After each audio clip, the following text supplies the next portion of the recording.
स्वागत है आपके अपने चैनल ऑनलाइन नॉलेज में। आज हम करने वाले हैं आपके साथ पावलोव की और स्किनर की थ्योरी। तो आपके सबसे पहले हम स्टार्ट करते हैं आपकी थ्योरी पावलोव की। तो चलिए स्टार्ट करते हैं। क्लासिकल कंडीशनिंग, इसको हिंदी में हम कहते हैं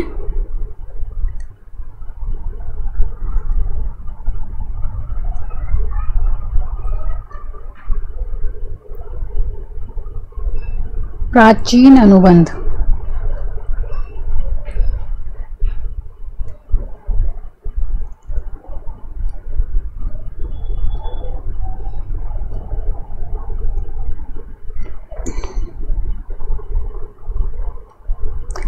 है जी, क्लासिकल कंडीशनिंग है ये हमारी, इसको हम हिंदी में कहेंगे हम इसको प्राचीन अनुबंध। और आपसे अगर पूछा जाए कि पावलोव की थ्योरी बताओ तो भी आपकी यही थ्योरी है। इसका मैं आपको पूरा नाम बता देती हूँ। आपका इसका पावलोव का पूरा नाम था हमारा इवान पी पावलोव। अगर आपसे पूछा जाए इवान की थ्योरी या पावलोव की थ्योरी तो आपकी यही थ्योरी आएगी।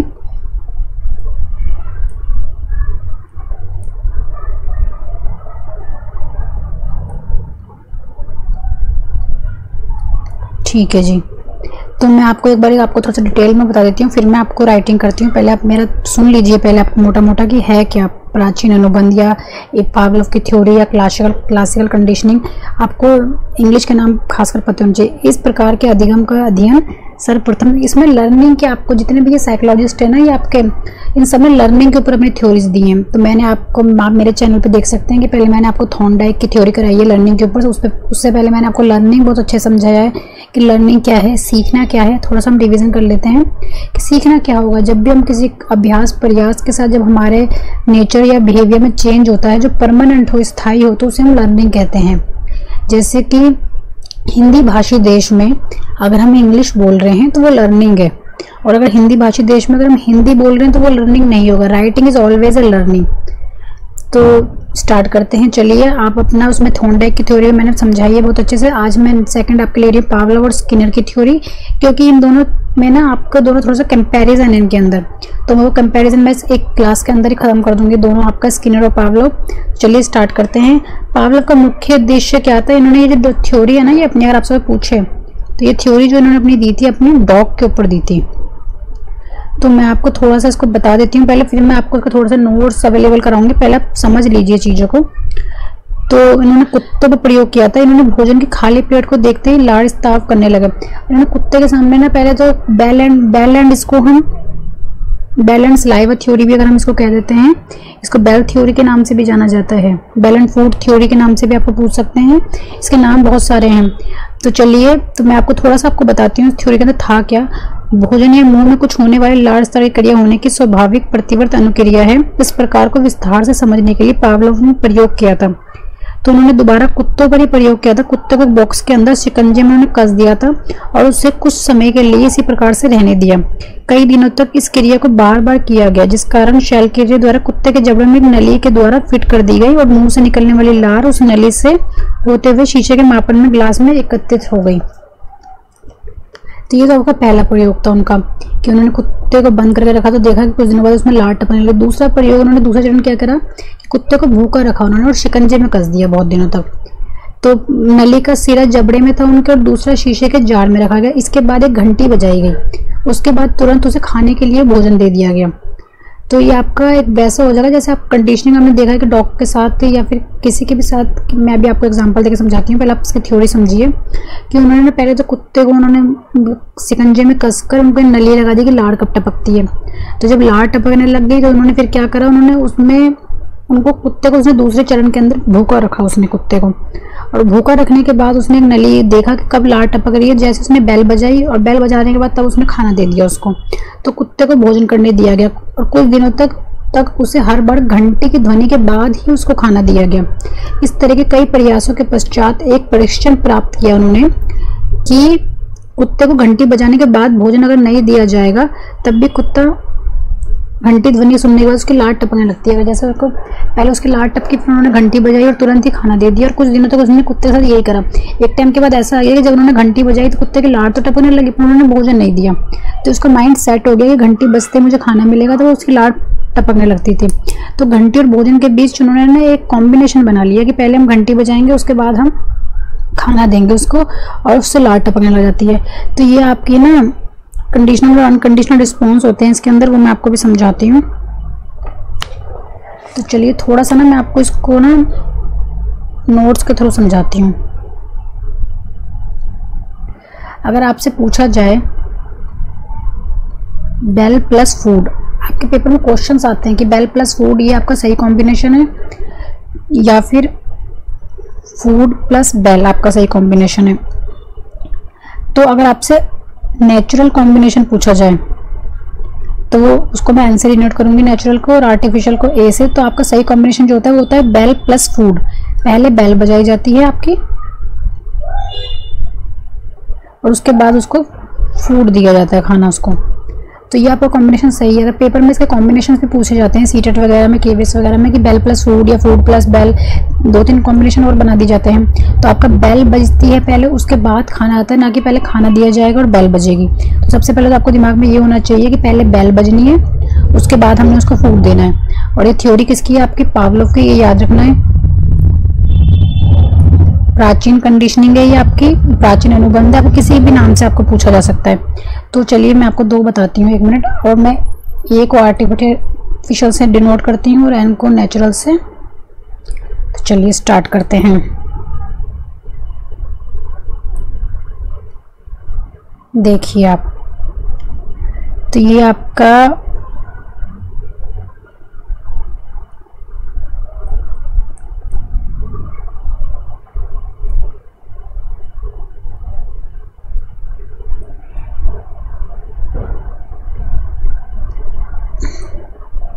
आपके स्टिमुलस दिया गया उन्होंने, या तो आर्टिफिशियल होगा या फिर नेचुरल होगा जिसमें स्वयं अनुक्रिया हो। तो आर्टिफिशियल आपका यहाँ पे क्या है? बेल, और यहाँ पे नेचुरल क्या है? आपका फूड।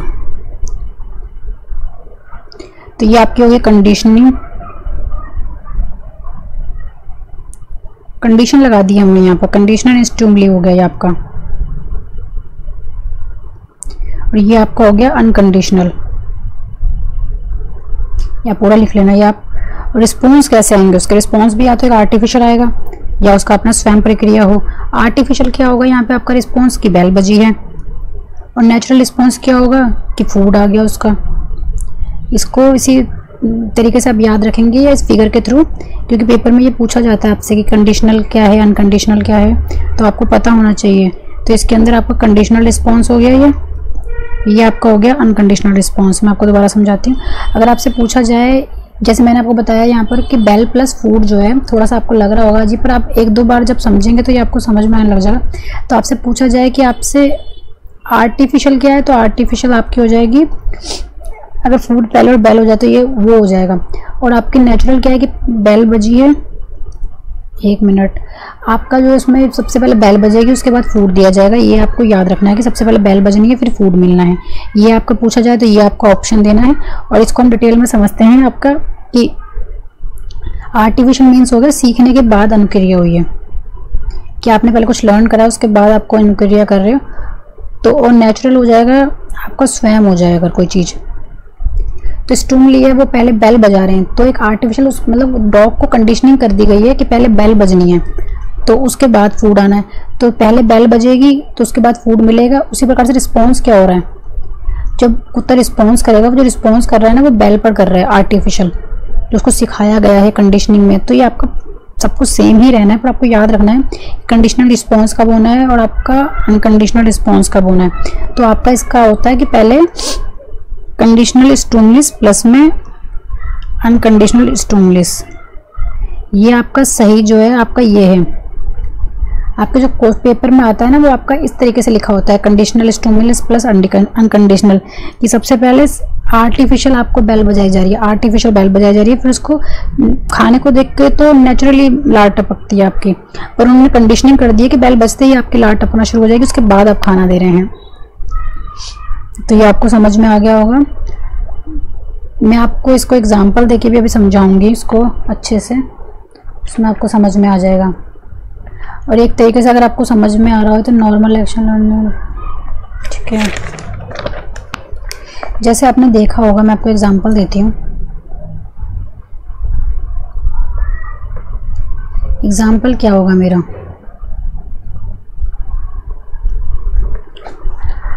अब ये हम यूज कहाँ करते हैं पावलोव की थ्योरी लर्निंग में? आपकी ये यूज कहाँ होगी? आपकी कंडीशनिंग आपसे जब भी पूछे जाए ना, ये कंडीशनिंग जब भी आपकी आएगी तो कंडीशनिंग आपकी पहले की होती है। आर्टिफिशियल के लिए कंडीशनिंग करनी पड़ती है आपको, तो जब भी आपका कंडीशनिंग आएगा तो वो पहले आएगा, उसके बाद अनकंडीशनल आपका रिस्पॉन्स बनेगा। तो अब मैं आपको एग्जांपल बता देती हूँ। जैसे ये हम यूज क्या करेंगे, जैसे आपने बचपन में देखा होगा, बच्चों को सिखाया जाता है ए फॉर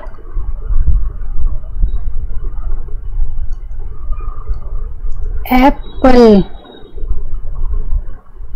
अटेंशन देने के लिए हम जो है,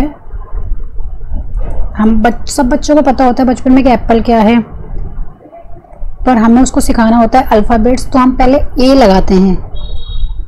जैसे कुत्ते को हमने खाना देना, कुत्ते को पता है ये खाना है और मैंने खाना है, पर हमने उसको बेल से कंडीशनिंग करनी है कि कुत्ते को इतना पता चल जाए कि बेल बजते ही लार टपकनी है और लार टपकते इसको खाना मिलना है। तो इसी प्रकार से जब हम बच्चों को सिखाते हैं ए फॉर एप्पल, जब बच्चों को अल्फ़ाबेट सिखाए जाते हैं तो बच्चों को ना हम पावलोव की थ्योरी से अल्फ़ाबेट सिखाते हैं। जैसे कि ए प्लस एप्पल, हम बोलते हैं हमेशा एप्पल फॉर ए नहीं बोलते, हम बोलते हैं ए फॉर एप्पल, कि एप्पल से तो बच्चे जानते ही हैं कि एप्पल क्या चीज़ है, पर जब उसके साथ ए पहले लगाया जाता है ना तो बच्चों की कंडीशनिंग हो जाती है। जैसे बेल प्लस फूड, कि पहले बेल बजेगी फिर खाना मिलेगा, तो बच्चों को ऑटोमेटिकली ए फॉर एप्पल सिखाया जाता है कि एप्पल तो बच्चे कनेक्ट कर लेते हैं बचपन में, तो ए ऑटोमेटिक वो साथ में बोलते ही हैं, वो ए फॉर एप्पल इस प्रकार से। तो ये होता है आपका कि ये एग्जाम्पल जो अल्फ़ाबेट सिखाने में पावलोव की थ्योरी होती है, तो इसलिए ए पर अटेंशन ज़्यादा जाए इसलिए ए पहले लगाया था, इसलिए बेल पहले बजाई गई आपकी आर्टिफिशियल देन नेचुरल। तो एप्पल से वो बच्चे जानते हैं नेचुरल, तो आर्टिफिशियल उसको ए सिखाया गया पहले उसको। एक एग्जाम्पल हम और ले लेते हैं आपका। जैसे अगर आपने कभी देखा हो कि अगर आप किसी ट्रेन में जा रहे हैं, ट्रेन में आप गए और दुर्घटना हो जाए कोई, तो क्या हो जाएगा, उसका रिस्पॉन्स क्या आएगा? घबराहट।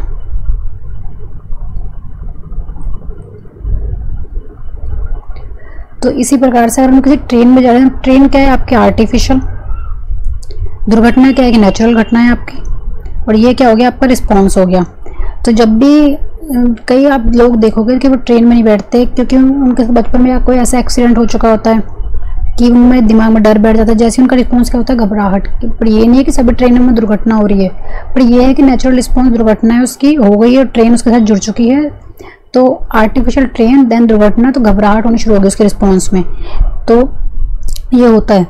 तो इसी प्रकार से जैसे आपने बचपन में देखा हो कि बच्चा, एक एग्जांपल और लेते हैं, जैसे कोई बच्चा है छोटा, अगर वो किसी खरगोश को या किसी मलमली चीज़ को छू रहा है और आप तभी उसके हॉरर की आवाज़ बजा दो, एक डरावनी आवाज़ आ रही है और वो उस खरगोश के बच्चे कोई मलमली चीज़ को छू रहा है, तो वो मलमली चीज़ आपकी हो गई वो, तो ये आर्टिफिशियल एंड नेचुरल का हम घटना बनाएंगे इसकी, और बच्चे को डर लग जाएगा। जैसे वो किसी मतलब मलमली चीज़ को छुएगा तो उसको ऑटोमेटिक वो डर जाएगा, क्योंकि उसके दिमाग में वो एक आवाज़ वो बैठ चुकी होती है जिससे हम उसको डरा रहे होते हैं, उसके दिमाग में वो चीज़ें हो जाती हैं।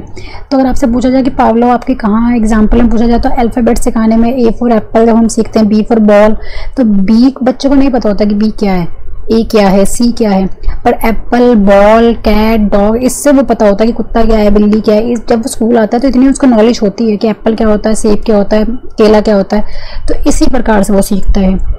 तो ये आपकी है, आप इस एग्जाम्पल से सीख सकते हो। हम दोबारा एक बार मैं आपको रिवाइज करवाती हूँ। वही देखिए, तो आपने सीखने के लिए आपको पहले इसको आर्टिफिशियल कुछ देना पड़ेगा, फिर हमने आर्टिफिशियल क्या दिया है, हमने उसको बेल दिए, देन प्लस फूड बजाया। तो ये देखिए आपका पहले बेल प्लस फूड जो मैंने आपको बताया था, ये कभी भी फूड प्लस बेल नहीं होगा। तो पहले बेल फिर food then artificial plus natural होगा आपका हमेशा। तो यहाँ भी बेल प्लस फूड, तो क्या होगा, कंडीशनिंग आपका रिस्पॉन्स हुआ यहाँ पर, और यहाँ पे आपका अनकंडीशनल रिस्पॉन्स। अगर हम नेचुरल फूड दे रहे हो तो उसकी लार टपकनी टपनी है, तो अनकंडीशनल रिस्पॉन्स है, लार आनी आनी है उसकी।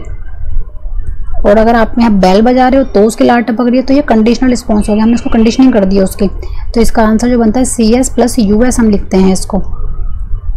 Conditioning stimulus plus unconditional, unconditional हमेशा लास्ट में आएगा। तो चलिए अब हम नेक्स्ट करते हैं अपना, मैं आपको इसका दोनों का वो भी सिखाऊंगी।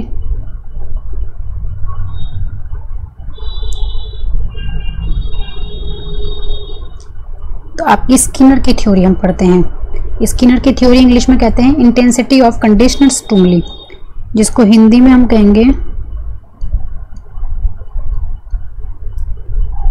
क्रिया प्रसूत या नैमित्तिक अनुबंध।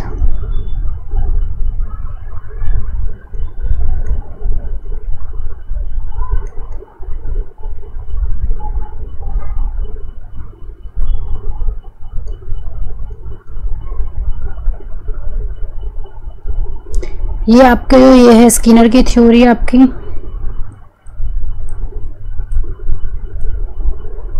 ये की गई है आपके कबूतर और चूहों पर।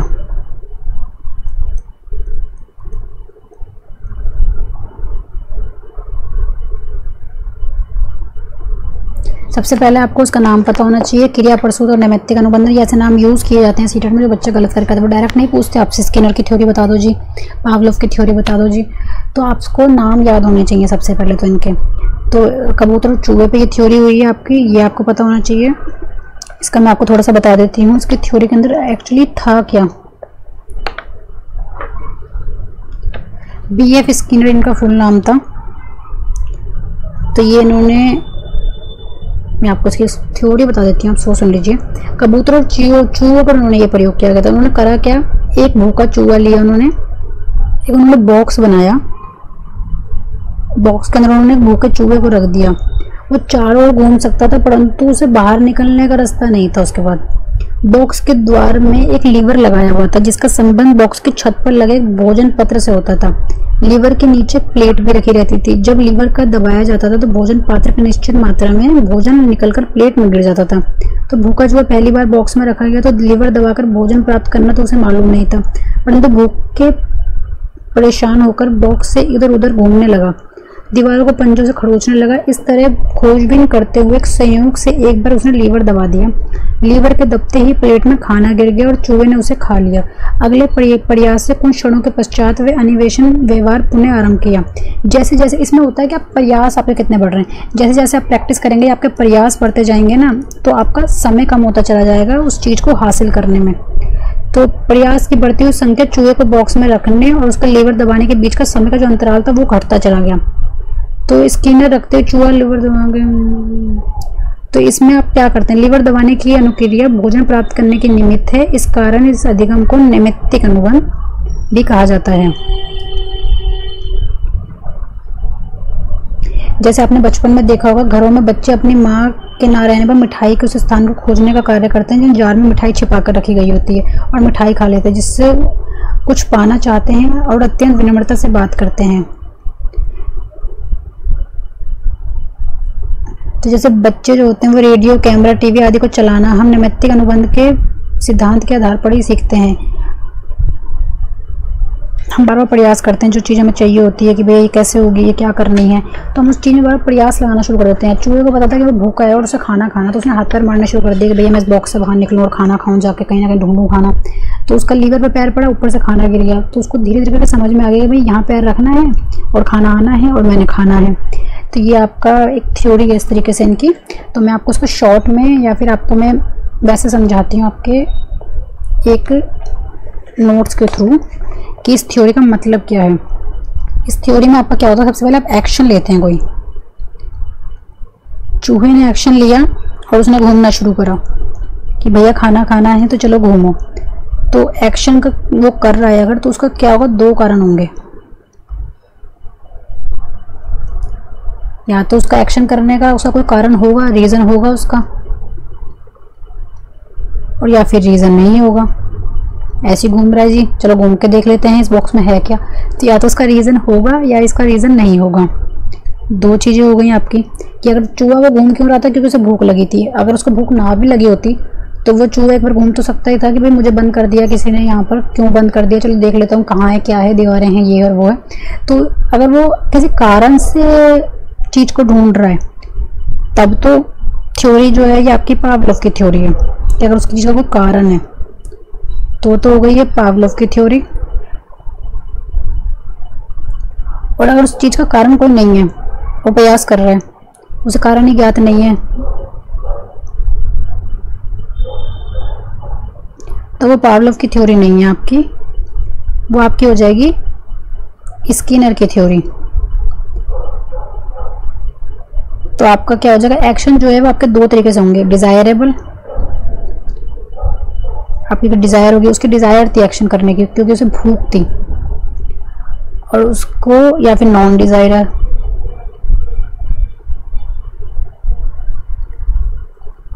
ठीक है। और अगर डिजायर होगी तो आप क्या करेंगे, आप उसका रेनफोर्समेंट करेंगे, प्रशंसा करेंगे उसकी। और या फिर नॉन डिजायर होगी तो उसके इग्नोर कर देंगे उस चीज़ को हम, नेगेटिव रेनफोर्समेंट।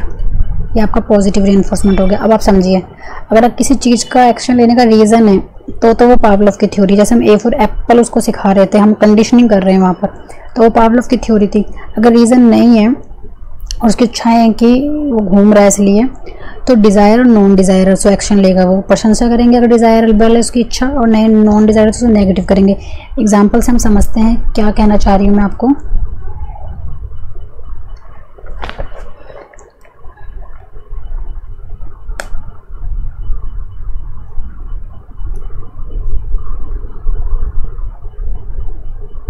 जैसे आपने देखा होगा, मैं आपको एग्जांपल देती हूँ एक आपको, कि टीचर्स जो होते हैं ना, वो जैसे अगर बच्चों से कोई क्वेश्चंस पूछते हैं और वो बच्चे उस क्वेश्चंस का आंसर गलत देते हैं। जैसे मैंने आपसे पूछा कि इंडिया की राजधानी क्या है, ठीक है, तो किसी बच्चे ने कह दिया जी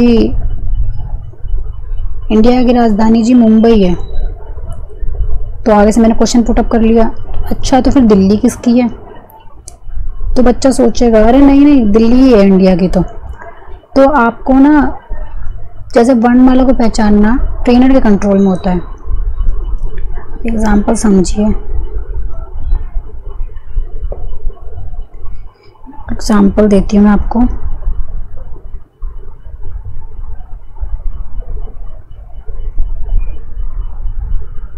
हमने एक्शन लिया है यहाँ पर, ठीक है,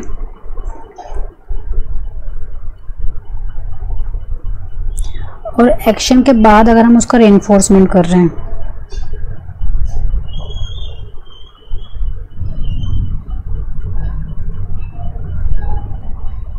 जो बाद में रेनफोर्समेंट होता है वो तारीफ कहलाती है आपकी, ठीक है। और जो पहले होगा आपका एक्शन से, वो स्टिमुलस कहलाएगा आपका,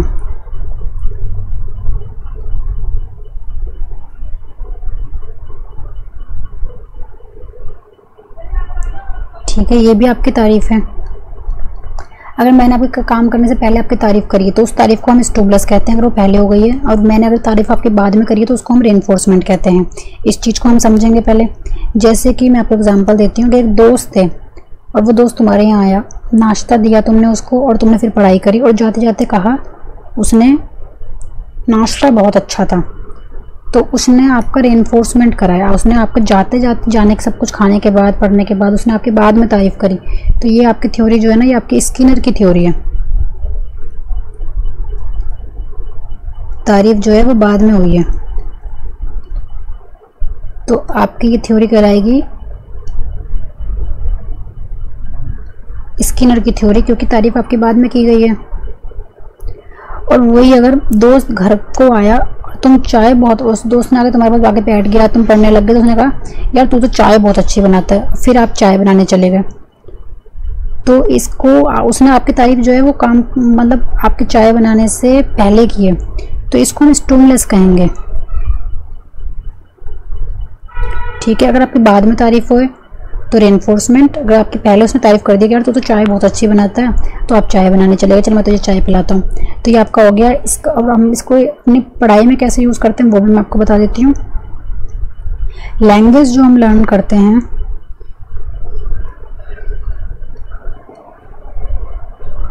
लैंग्वेज जो हम लर्न करते हैं अपनी, वो स्किनर के द्वारा करते हैं। क्योंकि स्किनर के द्वारा किस लिए करते हैं, क्योंकि लैंग्वेज सीखते वक्त ना बच्चा बहुत तो अंट शंट शब्द बोलता है। पंखे को पंखा ले, अंखा संखा मंखा राम काम, वो मतलब उलूल जुलूल शब्द बोलता रहता है। पर अगर हम उसकी मीनिंगलेस साउंड जो होते हैं हम उसके भी इग्नोर कर देते हैं। हम इसके अंदर वो स्किनर द्वारा हम भाषा सीखते हैं, स्किनर की थ्योरी के द्वारा। तो मीनिंगलेस जो उसके साउंड होते हैं वो हम इग्नोर करते हुए चलते हैं। और भाषा की जो पहचान होती है, भाषा की पहचान करने के लिए हम जो है वो स्किनर की थ्योरी यूज़ करते हैं। अगर लैंग्वेज सीख रहे हैं, भाषा सीख रहे हैं तो आपका स्किनर है। और अगर भाषा की पहचान करना सीख रहे हैं, जैसे ए फॉर एप्पल, आपके अल्फ़ाबेट्स पहचान सीख रहे हैं, क्योंकि उसके अंदर ए बी सिखाया था जो हमें पता नहीं है, और भाषा बोलना सीख रहे हैं अच्छे से, तो स्किनर में आती है। भाषा की पहचान आपकी सीखते हैं हम पावलोव में। ये आपका दोनों जो है वो मिक्सिंग में आते हैं। स्किनर और पावलोव के क्वेश्चन ज़्यादातर आपको ऐसे ऑप्शन दिया जाएगा कि आपको समझ में नहीं आएगा कि पावलोव के स्किनर है, तो इसलिए आपको दिमाग अपना सेट करना पड़ेगा कि वर्णमाला को पहचानना जो होता है। आप सबसे ज़्यादा देखिए इसके अंदर किस में क्या था। पावलोव की थ्योरी में जो होता है ना वो कंट्रोल ट्रेनर के हाथ में होता है। उसने चूहे को कस के बांध रखा था और बेल बजाई और उसको खाना दिया।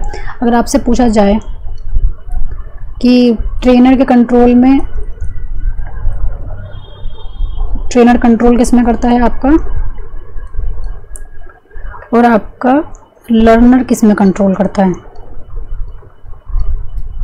लर्नर के कंट्रोल में जो चीज़ होती है, तो आप बताएंगे ट्रेनर के कंट्रोल में आपकी आती है, जैसे कि पावलोव की थ्योरी जो है आपकी, और आपके लर्नर के कंट्रोल में आएगी आपकी स्किनर की थ्योरी। अब मैं आपको समझाती हूँ कैसे। वर्णमाला को पहचानना कि A for apple, B for ball, ये ट्रेनर के कंट्रोल में होता है। ट्रेनर ने आपको कंडीशनिंग करी है कि ए फॉर एप्पल ही बोलना है, तो आपका बचपन में जो ट्रेनर पर कंट्रोल होता है, आपका कोई कंट्रोल नहीं होता। आपसे नहीं पूछा जाता कि एप्पल को आप बी बोलो या सी बोलो या डी बोलो, आपको बताया जाता है कि ए फॉर एप्पल ही बोलना है जी। तो वो ट्रेनर के कंट्रोल में है, टीचर के कंट्रोल में है सब कुछ आपका। तो वर्णमाला की पहचान जो होती है ना वो आपकी पावलोव की थ्योरी में होती है। और लर्नर के कंट्रोल में क्या है, वो स्किनर है। आप उलूल शब्द बोलते रहते हो, तो आपका जहाँ पर आपने सही शब्द बोला तो आपकी तारीफ करके आपको अप्रिशिएट कर दिया गया, तो आपको पता चल जाएगा अच्छा ये तो मैंने कुछ अच्छा बोला, सामने वाले ने मेरी तारीफ करी, तो आप उस शब्द को रिपीट करना शुरू कर दोगे। आप देखते हो बच्चा को नया शब्द सीखता है ना और उसकी तारीफ हो जाए तो वो बच्चा पूरे दिन वही शब्द बोलता रहता है। तो अगर आपका, तो वो लर्नर के कंट्रोल में है एक तरीके से। वो बच्चा बोल रहा है, आप उस पर रिस्पॉन्स कर रहे हो, आप उसको सिखा कुछ नहीं रहे हो, वो सब कुछ सीख रहा है, बोल रहा है और आप उसको बता रहे हो। आप उसकी तारीफ कर दोगे तो वो वर्ड पर बिहेवियर में ज़्यादा फ्री जो होता है ना वो आपका स्किनर होता है। उसको आपको छूट दे, जैसे चूहे को छूट दी गई थी, घूम ले फिर ले, लीवर मिल जाएगा तो ये तो ठीक है, ऐसे बच्चा बोलता रहता है। तो पावलोव में आपकी थ्योरी में आपका वेल डिफाइन जो है ना वो पावलोव की थ्योरी है आपकी, एक तरीके से बच्चों और कुछ सिखाना है तो। क्योंकि लर्नर स्किनर वगैरह में टाइम बहुत वेस्ट होता है एक तरीके से। बच्चा पहले प्रैक्टिस करेगा फिर सीखेगा, ठीक है। अब टीचिंग मशीन आपने देखा हुआ है, जैसे कि मैं आपको एग्जांपल एक और दे देती हूँ। एक टीचिंग मशीन जैसे रिलेटेड होती है, स्किनर से रिलेटेड है वो आपके। जैसे कैसे है मैं बताती हूँ। जैसे आप कोई गेम खेल रहे हो आप, तो पहले आपने गेम खेला, स्टेज में आपने गेम स्टार्ट करा अपना कोई, तो फिर उसमें कोई स्टेज गई, आप उसके ऊपर स्टेज में से एक स्टेज पे जीत गए, फिर आपको और ऊपर पहुंचा दिया गया, फिर आपको और ऊपर पहुंचा दिया गया, फिर आपने पूरे गेम में स्कोर जो है वो 60 किया गया। तो जैसे ये टीचिंग मशीन जो है ना, इसमें स्किनर की थ्योरी आपकी लगती है कि आप प्रयास कर रहे हो, फिर अगले पे जा रहे हो, फिर दूसरे पे जा रहे हो, फिर तीसरे पे जा रहे हो। इसमें सामने वाले का कोई कंट्रोल नहीं है, सब आपका ही कंट्रोल है। तो इस तरीके से आपका होता है। तो एक बार मैं आपको दोबारा रिवीजन करा के बता देती हूँ क्या है आपका, और आपको कुछ एग्जाम्पल्स भी बता देती हूँ इसके।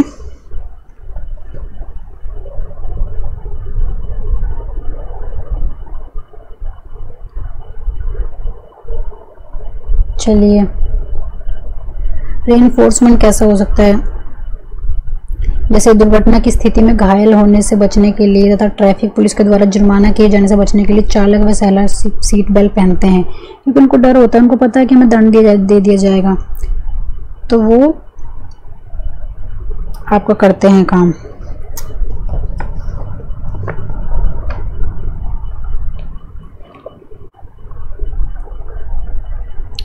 चलिए एक बार रिवीजन कर लेते हैं फिर से, आज हमने क्या क्या पढ़ा है। हमने सबसे पहले पढ़ी है आपकी क्लासिकल कंडीशनिंग, जैसे प्राचीन अनुबंध कहते हैं, जो पावलोव ने थ्योरी दी है आपके जो डॉग के ऊपर है। डॉग के ऊपर मैंने आपको बता दिया है इसमें क्या डॉग का समझाया गया था सारा का सारा। बेल, डॉग को पहले बेल बजाई जाती है, वो लार टपकती है, उसकी फिर फूड दिया जाता है। तो ये आपका अल्फ़ाबेट सीखने में प्रयोग किया जाता है, जैसे A for apple, B for ball. और या फिर कोई बच्चा डर जाता है आवाज़ से तो वो कंडीशनिंग कर दो आप। कोई तो ट्रेन की दुर्घटना हुई है तो आप घबराहट आपको शुरू हो जाएगा, रिस्पॉन्स हो गया आपका। तो इस तरीके से मैंने आपको बताया था। इसके अंदर ये देख लीजिए आप, ये इसका नो नो नो नो ये नहीं है, इसका हमेशा होता है बेल प्लस फूड आएगा आपका, आर्टिफिशियल तथा फिर नेचुरल। और ये आपका मैंने आपको आप ये बना सकते हैं इस फिगर से, आपको फटाफट ये थ्योरी समझ में आ जाएगी इसका था क्या क्या, ये आप देख सकते हैं। इसके बाद ये एग्जांपल दिए मैंने, A for apple, attention, bell plus food, train दुर्घटना। उसके बाद मैंने आपको समझाया स्किनर की थ्योरी, इसको कहते हैं क्या क्या है, स्किनर के ऊपर है ये। क्रिया प्रसूत और नैमित्तिक अनुबंध कहते हैं इसको, कबूतर और चूहे के ऊपर किए गए। इसमें प्रयास के साथ साथ समय कम होता चला जाता है, ये आप देखेंगे। इसके अंदर आप एक्शन से पहले अगर आप तारीफ हो जाए आपकी तो आप उसको स्टिमुलस कहते हैं, एक्शन के बाद अगर आपकी तारीफ हो तो आप उसको स्किनर कहेंगे। मैंने आपको एग्जांपल दिया है अभी कि अगर एक दोस्त ने आपको आते ही कह दिया यार तो चाय बड़ी अच्छी बनाता है, तो आप चाय बनाने चले गए, आपकी तारीफ पहली हो गई तो आप स्टिमुलस कहलाएगी वो तारीफ आपकी। और आप उसने चाय जाते जाते आपकी पढ़ाई वढ़ाई होने के बाद उसने आपने उसकी तारीफ कर दी, उसने जाते जाते आपकी यार तुम तो नाश्ता बड़ा अच्छा कराया, तो वो स्किनर की आपकी थ्योरी यूज़ हो रही है। तो एक्शन मैंने आपको बता दिया, ये रीज़न होगा तो पावलोव है, क्योंकि वो रीजनिंग जैसे कंडीशनिंग की थी उसका रीज़न था उनका कि उन्होंने ए फॉर एप्पल पहले बेल बजानी फिर देना, तो वो रीज़न के थ्रू काम कर रहे थे। तो वो पावलोव की थ्योरी और रीज़न नहीं है अगर तो आप वो जरूर प्रयास हो रहे हैं अगर तो वो आपके स्किनर की थ्योरी चल रही है। आपकी डिज़ायर होगी नॉन डिज़ायर होगी। जैसे वो बच्चा एक नए नए शब्द सीखता है तो बहुत सारी भाषाएं बोलता है या बहुत सारे शब्द बोलता है, अगर वो अच्छा शब्द बोल रहा है तो हम उसकी प्रशंसा कर देंगे, रेनफोर्समेंट। नॉन डिज़ायर है तो उसको इग्नोर कर देंगे, नेगेटिव उसको देंगे, ठीक है। देन एग्जाम्पल मैंने आपको उसके दे दिए हैं। लैंग्वेज लर्न जो है आपकी स्किनर के द्वारा होती है, भाषा की पहचान पावलोव के द्वारा होती है, मीनिंगलेस साउंड को इग्नोर कर दिया जाता है। ट्रेनर के कंट्रोल में आप तो आप पावलोव की करेंगे, पहचान की जाती है यहाँ पर भाषा की। लर्नर के कंट्रोल में आपका स्किनर है। आपका टीचिंग मशीन मैंने एग्जांपल दिया जैसे आपको। तो if you like my video please subscribe my channel. Thank you for watching my video.